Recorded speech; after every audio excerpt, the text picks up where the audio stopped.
हुंडाबंदी कायदा महाराष्ट्रामध्ये आहे ह्याची कदाचित रोहित पवारांना कल्पना नसेल.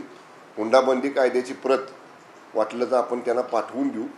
त्यामुळं रोहित पवारांना म्हणावं, तुम्हाला एवढ्या मोठ्या प्रमाणात महाराष्ट्रातल्या जनतेनं का झिडकारलं त्याचं अगदी उत्तर द्या.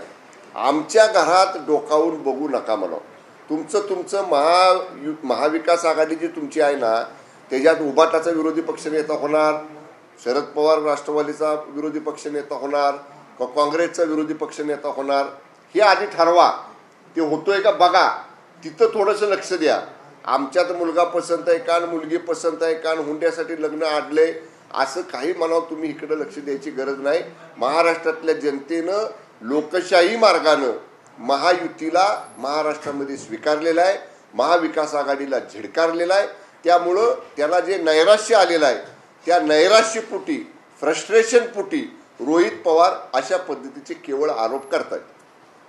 मात्र एकनाथ शिंदे यांच्या मूळ गावी गेलेले आहेत, तरे गावी गेले, ते काही मोठा निर्णय घेण्याची शक्यता आहे का? विशेषतः ते जेव्हा गोंधळात असतात, जेव्हा कुठलीतरी राजकीय हालचाल मोठी सुरू असते तेव्हा ते दरेगावाला बसतात. असं कोण म्हणलं? नेहमी माननीय शिंदे साहेब गावी जातात. त्यांचं गाव माझ्या जिल्ह्यात आहे, म्हणजे मी त्यांच्या जिल्ह्यातला आहे. साहेबांना जेव्हा थोडा वेळ मिळतो तेव्हा ते शेतात रमतात, गावाकडच्या लोकांच्यात जातात, गावाकडच्या लोकांना भेटतात. आणि आत्तासुद्धा बघा, काल पहाटे आम्ही दिल्लीवरनं आलो. मान्य शिंदे साहेबांना थोडंसं सर्दीचा त्रास आहे, कफ झालेला आहे आणि थोडंसं एक्झर्शन ज्याला म्हणतो आपण, अति थकवा कामामुळं. त्यामुळं आम्हीच सगळ्यांनी त्यांना म्हटलं थोडं 2 दिवस रेस्ट घ्या. मुंबईमध्ये साहेब कुठं जरी असले, ठाण्यात जरी असले आणि वर्षावर जरी असले तरीसुद्धा प्रचंड गर्दी त्याला भेटायला रोज असते. तुम्ही सगळ्यांनी बघितलं, मुख्यमंत्री झाल्यापासून वर्षाची दारं 24/7 सामान्य माणसाला उघडी आहेत. त्यामुळे इथं विश्रांती मिळणं शक्य नाही, म्हणून ते विश्रांतीसाठी गेलेले आहेत. उद्या संध्याकाळपर्यंत माननीय शिंदेसाहेब मुंबईमध्ये परततील. कुठल्याही गोंधळामध्ये शिंदेसाहेब नाहीत. गोंधळात पडणारे तो नेता नाही.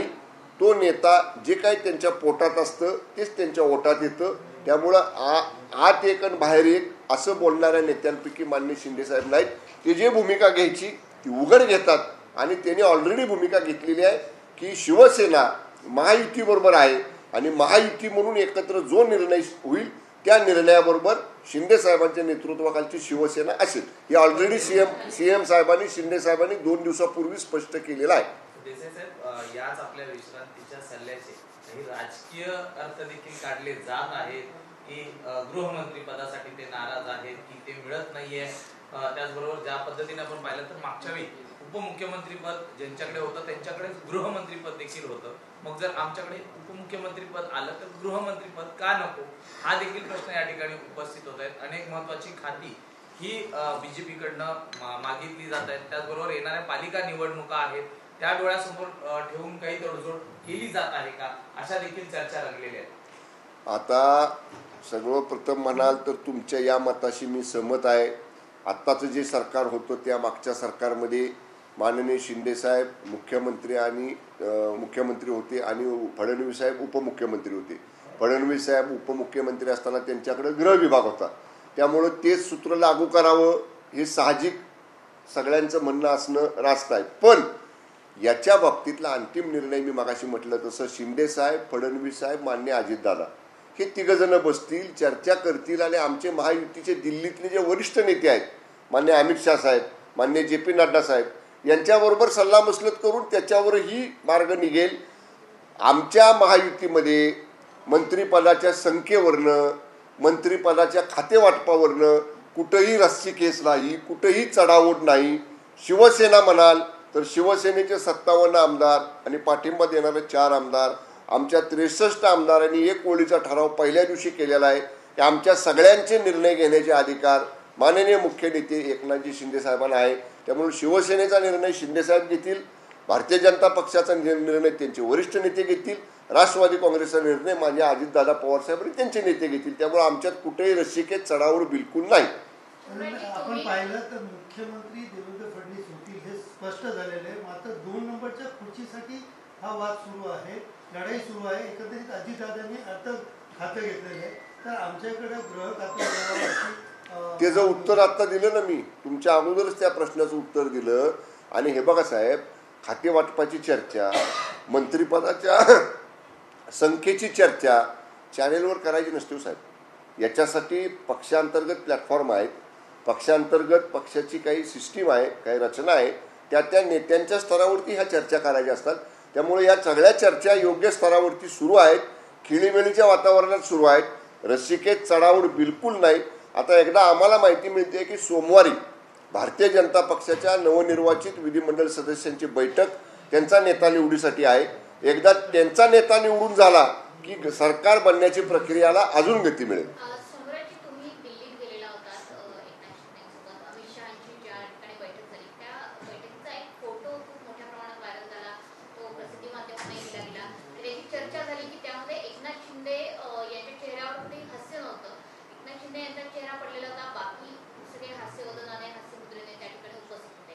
त्याचे कुठेतरी तर्कवितर्क लावले जातात आणि त्यानुसार असं म्हटलं जाते की एकनाथ शिंदे नाराज आहे. एकच फोटो नाही काढलेला, तो कॅमेरामन तिथं 10 मिनिटं आत होता. तेवढा एकच फोटो कसा बाहेर आला? म्हणजे ठीक आहे आता आला, बाकीच्या हसता खेळतानाचे फोटो का आले नाहीत? आम्ही आहे ना तिथं साक्षीदार, आम्ही होतो ना आतमध्ये. मग तुम्ही आम्हाला विचारा ना, त्या फोटोवर विश्वास ठेवण्यापेक्षा जे बैठकीमध्ये आहेत हे दाखवा ना चॅनेलला. हे जे तुम्ही चालवलं ना, शिंदे ऐका, शिंदे साहेबांचा चेहरा पडलेला, माननीय शिंदे साहेब आतमध्ये जाऊन आम्ही चर्चा करून बाहेर येईपर्यंत खेळीमेळीचं वातावरण होतं. बिलकुल असं काय नाही. एखादा फोटो समजा पोझिशन बदलताना किंवा या बाजूला त्या बाजूला होताना एखादा फोटो निघतो ना, म्हणजे मला सुद्धा आश्चर्य वाटतं की एवढे 10-20 फोटो काढले असतील त्यावेळचे, गुच्छ देताना, एकमेकाशी बोलताना, हस्तांदोलन करताना. ते फोटो नाही तुम्ही दाखवले आणि तेवढा एकच फोटो दाखवला. त्या फोटोपेक्षा मी जिवंत साक्षीदार आहे तिथं असणारा आतमध्ये. मी सांगतो तुम्हाला, दाव्यानं सांगतो की खेळीमेळीच्या वातावरणात चर्चा झाली. माननीय एकनाथजी शिंदे साहेब बिलकुल नाराज त्या दिवशी नव्हते. चला झालं, चलो आम्हाला बस आहे. एक प्रश्न असा आहे की नेमका फॉर्म्युला काय ठरलाय? 13, 9, 20 हा एक फॉर्म्युल्याचं गणित समोर आलेलं आहे. नेमकं हे कधी ठरणार? महाराष्ट्राची संपूर्ण जनता वाट पाहते की मंत्रिमंडळाचा विस्तार कधी होणार, कोण मुख्यमंत्री होणार, काय नेमकं? मी एका वाक्यात सांगितलं, महायुतीमधल्या 3 घटक पक्षांपैकी 2 मोठ्या पक्षाने आपला नेता निवडलाय. भारतीय जनता पक्षाची नेता निवड सोमवारी आहे. एकदा भारतीय जनता पक्षाची नेता निवड झाली की हे 3 जण एकत्र बसतील. तुम्हाला फार दिवस वाट पाहावी लागणार नाही. आणि संख्या म्हणाल तर ते मगाशी सांगून झाले, संख्याबळ चॅनेलवरती बोलून मिळत नसतं, चॅनेलवरती बोलून ते ठरत नसतं. त्याच्यासाठी पक्षांतर्गत, महायुती अंतर्गत वेगवेगळे प्लॅटफॉर्म आहेत, वेगवेगळ्या ठिकाणी वेगवेगळ्या नेत्यांच्या जवळ त्याच्या चर्चा सुरू आहेत. एकदा सोमवारी भारतीय जनता पक्षाची नेता निवड झाली की लगेच सरकार स्थापनेची प्रक्रिया गतीनं सुरू होईल, लवकर पूर्ण होईल. भरभक्कम बहुमताचं सरकार तुम्हाला लवकरच महाराष्ट्रात स्थापन झालेलं दिसेल. ईव्हीएम बाबत शरद पवारांनी बस की आता ईव्हीएम बाबत शरद पवारांनी मोठं वक्तव्य केलेलं आहे. पुण्यामध्ये जी निवडणूक झाली त्यामध्ये सरकारचा म्हणजे पदांचा गैरवापर आणि त्याचबरोबर पैशांचा मोठ्या प्रमाणात वापर झाल्याची टीका ही पवारांनी केली. माननीय पवार साहेब महाविकास आघाडीमधले प्रमुख नेते आहेत. त्या महाविकास आघाडीमध्ये काँग्रेस पक्ष सुद्धा एक प्रमुख नेता आहे, तो प्रमुख घटक आहे. काँग्रेस पक्षाचे हायली एज्युकेटेड, अति उच्च शिक्षित जे कॉम्प्युटर इंजिनियर आहेत, स्वतः पृथ्वीराज चव्हाण साहेब राज्याचे माजी मुख्यमंत्री राहिलेले, ते महाविकास आघाडीमधले एक प्रमुख घटक आहेत. त्यांनी काय सांगितलंय म्हणले, मी कॉम्प्युटर इंजिनियर आहे, मी माझ्या ज्ञानाप्रमाणे माझ्याकडच्या नॉलेजप्रमाणे सांगतो, ईव्हीएम मशीन कधीही हॅक करू शकत नाहीत. हे स्वतः ज्या महाविकास आघाडीमध्ये पवारसाहेब आहेत त्याच महाविकास आघाडीतले पवारसाहेबांच्याच बरोबरीनं काम करणारे माननीय पृथ्वीराज चव्हाण साहेबांनी सांगितलेलं आहे. त्यामुळं तुम्ही म्हणा तुमच्यात एकमत करा तुमच्या महाविकास आघाडीमध्ये की नेमकं पवारसाहेब म्हणतायत त्याच्यावर विश्वास ठेवायचा का मान्य पृथ्वीराज चव्हाण साहेब म्हणतात त्याच्यावर विश्वास ठेवायचा. आणि त्याच्या पुढं एवढं तुम्हाला बहुमत लोकसभेला मिळालं, तिथं ईव्हीएम मशीन चालली का? तिथं नाही का ईव्हीएम मशीन हॅक झाली? तेव्हा ईव्हीएम मशीन चांगली होती आणि आता लोकांनी तुम्हाला नाकारलं. विधानसभेला, तेव्हा तुम्ही EVM-वर बोर्ड दाखवता. हे दुटप्पी बोलणं झालं. म्हणजे माझ्या बाजूनं झालं तर चांगलं आणि माझ्या उलटं झालं की ते वाईट, असं नसतंय.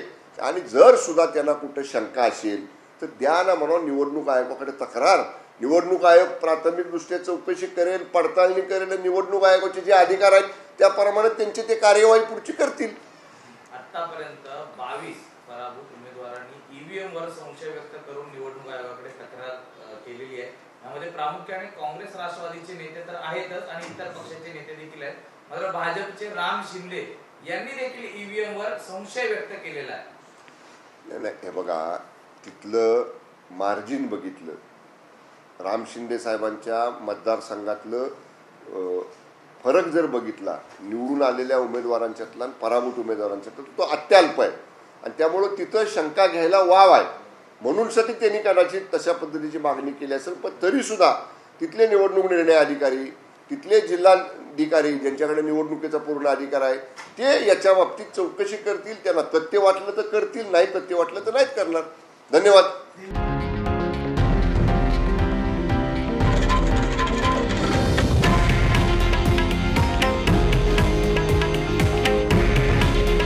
हे आहे देशातील नंबर 1 न्यूज नेटवर्क आणि आपण पाहत आहात TV9 मराठी. काळजी तुमची, हित महाराष्ट्राचं.